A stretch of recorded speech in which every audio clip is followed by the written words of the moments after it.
Leslie Sanchez, CBSN political contributor and Republican strategist, is with me here in Washington. Leslie, so great to see you here. Yes. All right, so let's talk about this. You know, so far this election cycle, endorsements haven't necessarily amounted to much. So how significant is this for Ted Cruz? Well, Indiana is an odd state because it is still old line establishment, kind of conservative. It definitely plays well to Senator Ted Cruz in that sense. And I think this may be just an odd outlier in terms of an endorsement that actually could help him in that few points. But I think what's more interesting is that Governor Pence is in a very tough re-election himself. What was his intention and what's the motivation behind it? He got in a massive firestorm just a year ago with his Religious Freedom Restoration Act and the law about gay rights, and it really affected his popularity, and he's taking certainly a lot of pushback on that. So this might be something with somebody like the bona fides and the Tea Party movement of Ted Cruz that could actually fundamentally help him. Yeah, what about the way he framed the endorsement by flattering Donald Trump?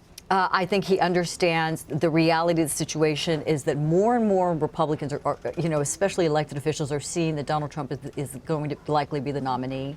But he is looking out for his self-interest in a state that is extremely red, extremely conservative, and really does support this Tea Party movement. So he's threading the needle, so to speak, so that Mr. Trump will answer his phone call when he calls perhaps later. Yeah, it's a delicate balance there. All right, Tuesday we've been talking about this. Donald Trump and that sweep of the Northeast states. There's been this quote-unquote aura of invincibility and inevitability around Donald Trump's candidacy among the GOP elite. And how much now is this a turning point for that campaign and for the Republican establishment? You know, this is everybody has said this has been such an odd election cycle. It's almost as if the elected officials in Washington is starting to catch up to the wave that has been happening across the country for several months. I mean, I was the one that said Donald Trump is a hot air balloon that's slowly losing gas, and deflating. I clearly was wrong.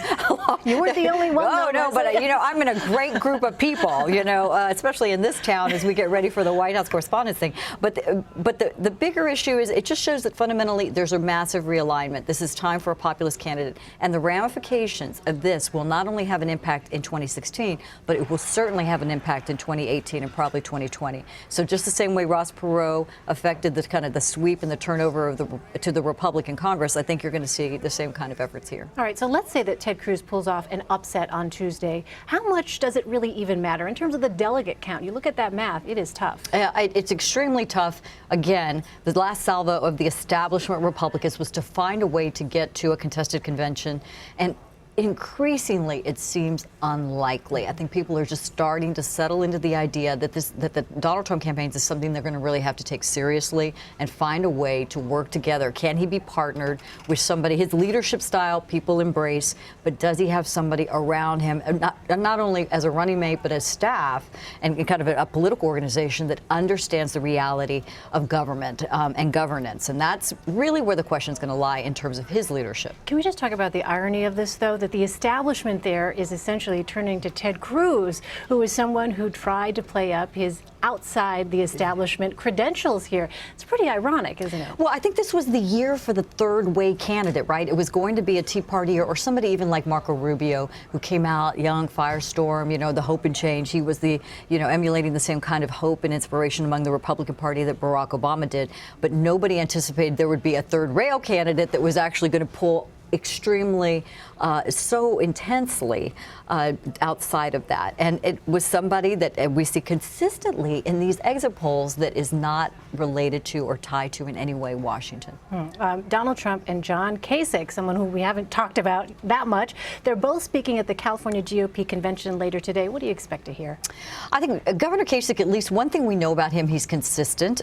He's consistent in his experience, his record. He's very good. He gets a little prickly because people ask him things he just doesn't want to talk about. And I think he just is trying to run a traditional campaign where he says, I've got the best experience, I'm a governor. Any other election cycle, he would be just at the top of the ticket. I think the advantage to him is he has the lowest negatives of anybody because nobody talks about him, is one of the reasons. But I think he's going to stay consistent. And this is going to be the first time you're starting to see the two together. Back in New Hampshire, people said leadership style of Donald Trump, experience of a Governor Kasich. It's interesting, that juxtaposition. Let's talk about the Democrats. Hillary Clinton is embracing Donald Trump's criticism about her playing a, quote, woman card.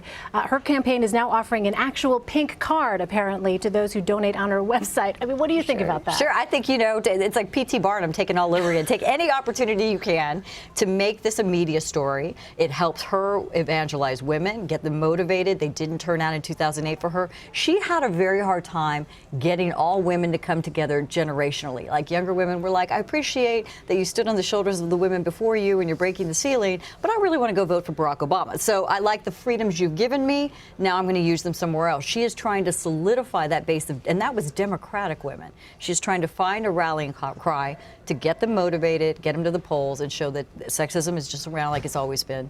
And I think it works for Republican, Democrat, independent women. Nobody wants to go on the gender card, objectification, sexism, any of that kind of stuff. This is the era of girl boss. Everybody likes the women in leadership. It's kind of a great, cool, finally accepted thing. So it's not an area we want to take the presidential election in. And kudos to her for trying to use it to an advantage. I think, though, it's a shrewd political move. It's not a reality of issues. She wants to talk about reproductive issues. I think Republicans want to talk about pocketbook issues as they relate to women. So that debate we're ready for. All right. Leslie Sanchez, so great to see you here in Washington. Thank you. Excited.